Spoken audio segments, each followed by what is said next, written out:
네, 뉴스 신세계. 오늘은 원래 이정훈 기자 순서였는데요. 감기로 인해서 현영준 기자 다시 모셨습니다. 어서 오세요. 네, 안녕하십니까. 예. 자, 나경원 의원 등 과거 의원들에 대한 패스트트랙 사건에 대한 1심 판결이 나왔습니다. 네. 6년 자그마치 7개월 만에요. 네. 자세히 좀 설명 좀 해주시죠. 이 사건부터 어떤 사건이었죠? 네, 2019년 예. 4월 당시 이제 여당인 더불어민주당 주도로 예. 고위공직자범죄수사처 설치법하고 이 선거법 개정안을 이제 패스트트랙으로 지정하려고 하자. 예.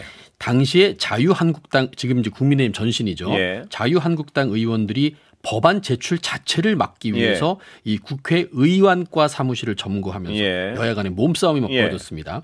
이 과정에서 나경원 의원을 비롯한 이제 피고인들이 최입의 당시 바른미래당 의원을 의원실에 감금을 했고요. 예. 또 의안과 사무실, 정개특위, 사개특위, 회의장을 점거해서 예. 이 법안 접수 업무와 국회 경위 질서 유지 업무를 방해한 혐의를 받는 겁니다. 이제 예. 검찰이 여기 적용한 혐의는 두 개입니다. 예. 하나는 특수 공무집행 방해, 예. 또 하나는 국회 선진화법 위반. 예. 국회 선진화법은 이제 국회법 안에 있는 예. 일부 조항들을 그렇게 부르는 예. 거죠.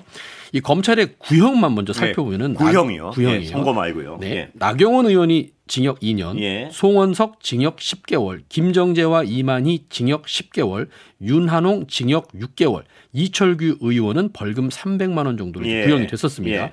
이 나경원 의원의 구형이 가장 높았는데요. 예. 이유는 당시에 원내대표였고요. 예. 이 물리력 행사를 사실상 진두지휘했기 예. 때문입니다. 이제 속칭 뭐 우리 빠루, 예, 빠루라는 그 예. 문 따는 그 그렇습니다. 건설용 기구죠. 예. 사실은 그게 국회 경위들이 쓴 건데 예. 그걸 이제 들고 있다가 사진이 찍혀서 예. 본인은 뭐 억울하다 그렇게 예. 얘기는 합니다. 예. 여기서 중요한 건 뭐냐면요. 예. 국회의원이 금고 이상의 형을 선고받으면 의원직이 상실됩니다. 예.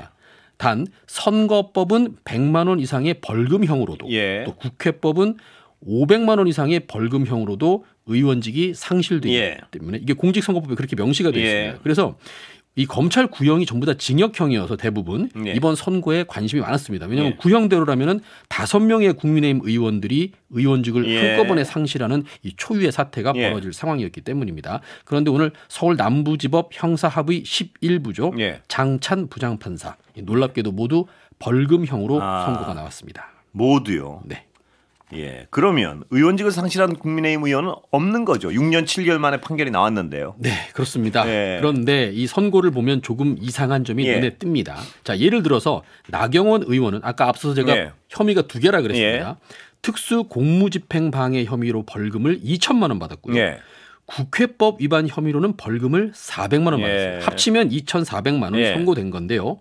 이 돈 액수는 500만 원을 훌쩍 넘습니다. 예. 그렇지만 국회법에서 500만 원을 받아야 의원직을 상실하는데 예. 그걸 아슬아슬하게 400만 원으로 선고를 예. 했습니다. 그래서 의원직을 유지하게 된 겁니다. 예. 또 송원석 원내대표 역시 특수공무집행 방해는 1,000만 원이지만 예. 국회법으로는 150만 원을 선고받았습니다. 네. 그러니까 나경원, 송원석, 김정재, 이만희, 윤한용 모두 벌금 총합은 700만 원이 넘거나 1,000만 원이 넘었습니다만 예. 대부분 이 특수공무집행방해 벌금이 더 많았고요. 예. 이제 의원직 상실의 결정적인 국회법 위반 벌금은 150만 원에서 400만 원 사이로 책정이 됐습니다. 예. 그러니까 이게 그 수치만 딱 보면요. 네.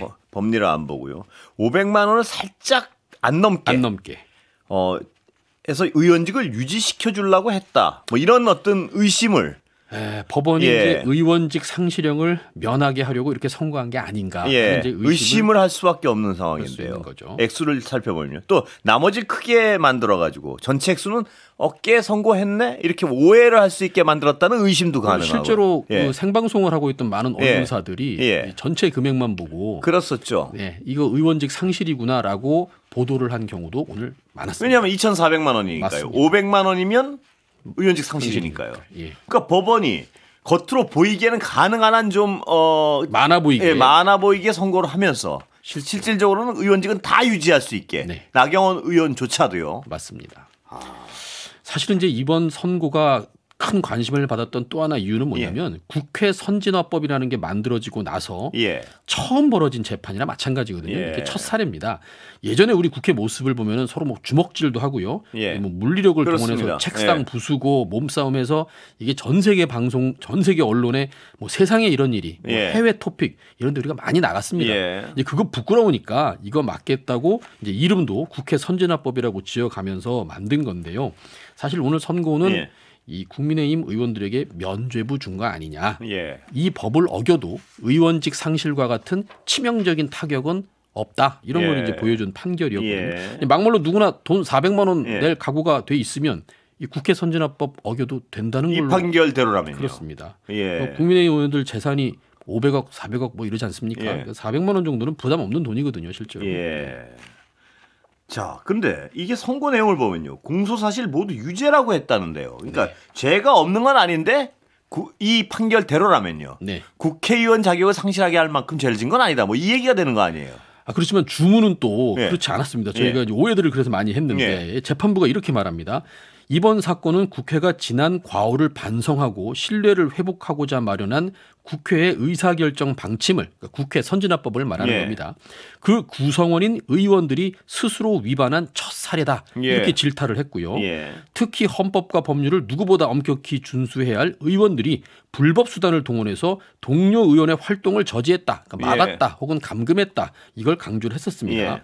또 재판부가 이런 말도 했습니다. 이 패스트트랙 충돌은 국회의원의 면책특권 대상도 아니고 예. 저항권 행사도 아니다, 이런 예. 판단까지 내렸습니다. 예. 이 주문이 나올 때만 해도 끝났구나. 무거운 예. 형이 나오겠구나라고 예. 했지만 이런 말을 또 하네요. 다만 피고인들은 이 사건의 문제점을 지적하고 부당성을 공론화하려는 정치적 동기로 범행에 나아갔다. 예. 사건 발생 이래 여러 차례 총선과 지방선거를 거치며 피고인들에 대한 국민들의 정치적 판단도 어느 정도 이루어졌다. 이런 말도 덧붙였습니다. 예. 죄는 있는데 예. 정치적 동기고 예. 선거를 거치는 동안 국민의 판단이 있었다. 뭐 이런 말입니다. 그래서 의원직 상실형까지는 선고를 안 했다는 예. 말로 해석이 되는데 예. 이게 선고를 거쳤다고 이렇게 해도 되는 건지는 잘 모르겠습니다만 이에 대해서 조국 혁신당 논평이 나왔어요.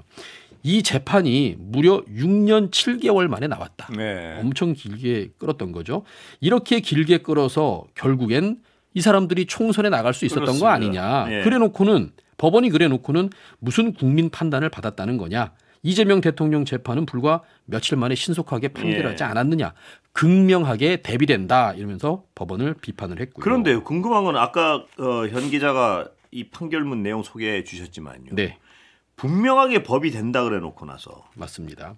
법 자체 선고는 의원직을 유지할 수 있게 선고라면 맞습니다. 국회 선진화법 자체가 이 정면으로 위반했다고 인정을 하지 않았습니까? 맞습니다. 예, 그렇습니다. 그 위반해도 의원직을 가지고 있어라 이 얘기가 아닙니까 결론은? 예. 그 이제 거의 뒤에 아까 붙였다는 말 정치적 동기로 범행을 정치적 동기로 범행을 아니, 하면 다 국회의원들이 그럼 정치적 범기로 이 동기로 범행을 하지 이게 예. 어떤 논리인지는 좀 애매합니다만 예. 그래서 이제 민주당 정청래 대표도 SNS에 이렇게 글을 올렸습니다. 예. 오늘의 죄를 벌하지 않았으니 예. 국민의힘이 국회 안에서 더 날뛰게끔 법원이 국회 폭력을 용인하고 용기를 준 꼴이다. 조희대 사법부답다라면서 법원을 정면으로 비판했습니다. 예. 아 정말 이제 한마디로 말하면 오늘 판결로 예. 국회 선진화법 이거 형해화된 거 아닙니까? 예. 이 유명무실해진 거 판결대로라면요. 이런 비판을 한 이게 거죠. 최종 확정된다면 이런 식으로. 맞습니다. 대법원에서 확정된다면요. 그 국회 선진화법을 누가 지키겠습니까? 반면에 그 법을 어긴 나경원 의원은 예. 이렇게 말합니다. 선고 직후 이제 현장 기자회견에서 예. 법원의 판단을 존중한다. 이 말은 이제 고맙다 이런 예. 말을 완곡하게 한 거죠. 그러면서 법원은 명백하게 우리의 정치적 항거의 명분을 인정했다. 예. 그러니까 국회 선진화법을 위반했지만 예. 판사들이 명분을 인정해줬다. 이렇게 주장할 수 있죠. 이런 말을 네. 한 겁니다. 왜냐하면 정치적 동기로 범행에 나갔다면서 의원직을 유지시켜줬으니까요. 네, 전혀 자숙하거나 그런 상황이 아니고 예. 난 잘했구나 우리는. 뭐 그런 말도 했어요. 나경원이 다시 그때로 돌아가도 똑같이 하겠다라는 말을 했었습니다. 네. 사법부가 이렇게 국민의 어떤 법상식과 다른 판결을 내려도 이것을 사법부 독립이라는 이름만으로 굉장히 존중을 할 수밖에 없는 그런 상황이라는 얘기인데요. 이걸 어떻게 해야 되는지 잘 모르겠습니다. 예. 자, 총수 아들에게요. 일감 몰아주기 논란. 이른바 벌떼 입찰로 600억 원 과징금 받았던 호방건설이요. 네. 대법원 확정 판결로 과징금이 절반 이상 취소됐다. 이건 뭔가요, 내용이? 오늘 유독 이 좀 이해하기 어려운 판결이 많이 나왔는데 이것도 좀 이상합니다. 자, 호방건설 이 회사는요 동탄, 판교, 광교 이런 신도시에서 공공택지를 낙찰받아서 이 주택 사업을 확장하면서 크게 성장한 회사입니다. 그러니까 자기들이 시행사도 하고 시공사도 한 겁니다. 택지를 갖고 있으니까요. 그래서 큰 이윤을 남겼습니다. 그런데 이 공공택지를 그냥 막 나눠주는 게 아니거든요. 그 한국토지주택공사 LH에서 이제 입찰을 해야 됩니다. 그런데 입찰을 할 때 이 호방건설이 유령 회사를 여러 개 만듭니다. 페이퍼 컴퍼니를 여러 개 만들어서 입찰에 참여를 하고 그렇게 해갖고 이제 낙찰을 여러 개 받을 거 아닙니까? 그런데 이 공공택지를 총수 아들, 그러니까 호방건설의 총수 아들에게 몰아줍니다. 그래서 일명 이걸 벌떼 입찰이다 이렇게 이제 부르는 거죠. 이걸 이제 적발한 공정거래위원회가 과징금 608억 원을 부과했는데 이 판사님들이 이 중에서 365억 원을 취소해 줬습니다. 절반 넘게 깎아줘서 이 호방건설은 240억 정도만 내면 되는 상황입니다. 이 히스토리를 좀 보면요. 2013년하고 2015년 사이가 이 공공택지를 이용한 주택 사업이 아주 정점을 찍을 때입니다. 그런데 이때 이 택지를 분양받을 당첨 확률을 높이기 위해서 호방건설이 유령회사 여러 개를 계열사인데 페이퍼 컴퍼니죠. 여러 개를 만듭니다. 그리고 이 공공택지 입찰에 참가했는데요. 아까 말씀드린 벌떼 입찰이요. 23곳의 공공택지를 낙찰받았습니다. 유령회사들이. 그러면 유령회사들이 이걸 어떻게 했느냐. 이걸 호방건설에 줬어도 문제인데 호방건설 총수의 장남 차남이 각각 회사를 갖고 있어요. 하나는 호방건설 주택 또 하나는 호반산업입니다. 여기에 원가 그대로 넘겨줬습니다. 양도를 해준 거죠. 몰아준 거죠. 이 결과로 이 총수 2세 관련 회사들이 23곳 공공택지 시행사업에서 벌어들인 돈이 5조 8,500억 원. 5조요. 분양 매출만 5조고요. 분양 이익이 1조 3,587억 원입니다. 이런 부당 지원이 호방건설이 이 두 아들에게 해준 부당 지원이 경영권 승계 꼼수에도 이어졌다. 공정위가 판단을 한 겁니다. 자, 그래서 과징금을 608억 원을 부과를 했는데 이 과징금 요거 외에도 호방건설이 또 잘못한 게 하나 더 있습니다. 뭐냐면 이 총수 2세 회사의 프로젝트 파이낸싱 대출을 은행에서 해주는데 여기를 자기들이 지급 보증을 해줍니다. 2조 6천억 원어치를. 이것도 호방건설 자기들이 시행하던 걸 또 총수 아들들 회사로 한 900원어치를 또 이관을 해줍니다. 이것도 걸려서 같이 이제 과징금을 받은 거예요. 부과를 받은 겁니다. 자, 그래서 이렇게 과징금을 받았으면은 이제 냈으면 되는데 호방건설이 이걸 불복해서 행정소송을 제기했고요. 행정소송을 이제 서울 고등법원이 판단을 했습니다. 이때 올해가 3월이에요. 이 판결이 나온 게 전체 과징금 608억 원 중에서 365억 원은 취소해라. 왜 취소하느냐? 자, 호반건설이 공공택지를 이렇게 벌떼 입찰로 계열사들을 통해서 받았는데 그 가격보다 비싸게 팔았으면은 이거는 법을 위반한 거지만 그 가격 그대로 넘겨줬기 때문에 법을 위반한 게 아니다. 그래서 벌떼 입찰을 하긴 했지만 그것 자체로 과다한 경제상의 이익을 그 2세 업체들한테 제공한 건 아니다. 이런 판단을 했습니다. 그리고 또 공정거래법이 사업기회 제공 행위를 부단 지원 행위로 보지 않고 있답니다. 그래서 사업 기회를 제공한 거는 이 자체는 죄가 아니다. 이걸 이 지원 행위를 제재할 수 없다. 이렇게 설명을 했습니다. 자, 그리고 이게 더 웃긴 거는요. 이 페이퍼 컴퍼니들 얼마나 허술한 회사들이었냐면 입찰 신청금을 낼 수가 없었어요. 입찰에 참가하려면 그런 보증금을 내야 되는데 그 돈이 없어가지고 이 돈까지도 호방건설에서 820만 원, 뭐 4,300만 원 이거를 전부 다 그럼 빌려줬었거든요. 그런 판결이라면요. 내가 궁금해서 벌떼 입찰, 이른바 입찰 과정이 뭐하러 필요 있습니까? 그러려면. 그렇죠. 사실은. 그 제대로만 팔면 입찰 필요 없다는 얘기 아닙니까? 그렇습니다. 어떻게 보면. 그렇습니다. 그게 좀 이상하다는 얘기예요. 제가 드리는 말씀이. 자, 그런데 이게 뭐 이렇게 해서 이제 결국에는 오늘 대법원이 자, 호반건설이 낙찰받은 공공택지를 총수 2세 계열사들에게 공급 가격대로 다 몰아준 거 이거 부당 지원행위 아니다. 아니라고 인정을 하고 이제 오늘 이제 고등법원의 판단을 그대로 유지를 해가지고 608억 원에서 240억 원 정도로 과징금이 확 내려갔습니다. 예. 대법원도 잘못 안 했다 이거죠. 예. 이 사람들이. 역시 이제 호반건설 이 대법원 확정 판결에 대한 입장문을 내놨는데요. 예. 법원의 판단을 존중한다. 예. 아까 나경원 의원하고 같은 말입니다. 네. 각종 이런 의혹이 해소됐으니 앞으로는 우리 회사가 공정과 원칙을 기반으로 사회와 함께 성장하는 기업이 되겠다. 이렇게 밝혔습니다. 그러면 이 법원이 공정거래위원회 판단을 완전히 다 뒤집은 거 아닙니까? 뒤집은 거죠. 그럼 왜 문제가 되냐면요. 지금 이 호반건설만 문제가 되는 게 아니라요. 그 11개 회사, 우미건설을 예. 포함한 11개 회사가 이번 달에 또 벌떼 입찰 의혹으로 과징금 480억 원을 부과받았거든요. 예. 이 공정거래위원회만 이제 어떻게 보면은 괜한 일을 하고 있는 셈입니다. 잘 정말 법상식으로 이해하기 어려운 아까 형 기자 말씀하셨지만 그런 판결이 오늘 좀 많군요. 오늘 이상한 예. 판사님들이 많았다 이렇게 생각이 듭니다. 예. 자 신한해상서 네. 여객선 좌초요. 이것도 좀 엉뚱한 사고 같습니다 보니까. 네. 다행히 인명 피해는 없었지만요. 네, 그렇지만 이제 예. 어젯밤에 이 우리 국민들 모두 얼마나 세월호 놀랐습니까? 예. 트라우마가 있지 예. 않습니까? 상당히 세월호 사건과 유사한 사건이 예. 생길 뻔했습니다. 밤 8시 17분이었습니다. 신안군 장산면 장산도 남방에 예. 족도라는 섬이 하나 있어요. 예. 아주 작은 섬입니다. 예. 여기에 2만 6천 톤급 여객선이 좌초됐다. 이런 신고가 접수됐습니다. 배 이름이 퀸제누비아 2호라고 합니다. 예. 승객이 246명이었고요. 승무원이 21명. 예. 그래서 모두 267명을 태우고 제주도에서 예. 목포항으로 갈 그런 예. 배였습니다.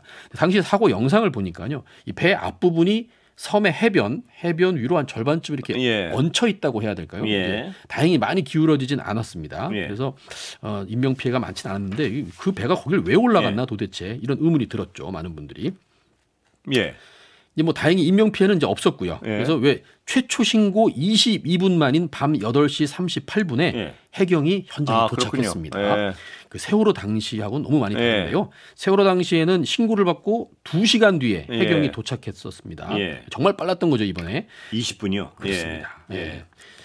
그래서 이제 해경은 사고 발생 3시간 10분 만에 예. 밤 11시 27분쯤에 승객 전원을 모두 구조를 했습니다. 만다행입니다. 예. 네. 이때 이제 경비 함정 17척, 예. 연안 구조정 4척, 항공기 한 대, 예. 서해 특수구조대 총 동원을 예. 했고요. 예, 승객들은 모두 해경 함정으로 이제 옮겨 타고 목포 해경의 전용 도로로 예. 이송이 됐습니다. 예. 이 좌초 당시 충격 때문에 이 통증을 호소한 승객이 한 30명 정도 예. 있어서 병원으로 분산 이송됐지만 다행히 큰 부상은 아닌 것으로 전해졌습니다. 예. 승객들은 전부 다 해경 함정으로 이제 옮겨 탔지만 예. 승무원 21명은 이제 예인 절차 이런 게 있어서 예. 사고 현장 선박 안에서 대기했다고 합니다. 자 시간이 얼마 안 남았는데요. 네네. 조타수 체포된 이유는 뭔가요, 그러니까? 네, 이게 CCTV를 봤더니 예. 조타수가 휴대전화로 뉴스를 검색하느라고 예. 이 선박의 변침 시점, 다시 말하면 항로를 바꿔야 하는 시점을 놓친 걸로 드러났습니다. 전혀 없는 실수군요. 네, 예. 원래는 이 죽도 그 사고 난 죽도 앞에 한 예. 1,600m, 1km 정도 앞에서 방향을 바꿨어야 예. 되는데 이 조타수가 무인도 100m 앞에 두고서 이걸 알아차린 거예요. 아. 그대로 배가 그냥 올라간 겁니다. 왜냐하면 그 당시에 이 여객선 속도가 시속 40km 정도 예. 이런 속도였기 때문에 변침 지점을 지나치고 2, 3분 만에 그냥 섬에 그냥 올라가 버린 거예요. 자동차 운전으로 얘기하면 눈 감고 운전한 거네요, 그냥. 그렇습니다. 예. 네, 자동차 운전도 그러면 안 되는데 오히려 이 승객들이 이렇게 많이 탄 배는 더더욱 조심했어야죠. 1등 항해사도 뭐 했습니까? 그럼? 1등 항해사는 거의 같이 있었어야 되는데 예. 같은 주의 태만 의무가 있기 때문에 예. 같이 이제 체포가 된 거고요. 원래 이 사고가 난 그 장산도 인근 해상이 예. 협수로라고 합니다. 이 폭이 좁은 수로 이런 예. 뜻인데 사고 위험이 원래 높아가지고 이 통상 자동 항법 자체로 하면 안 되고 예. 수동으로 운전을 했어야 하는 곳이라고 그렇군요. 합니다. 예. 예. 시간 다 됐습니다. 여기까지 듣겠습니다. 네. 변영준 기자 고생했습니다. 예.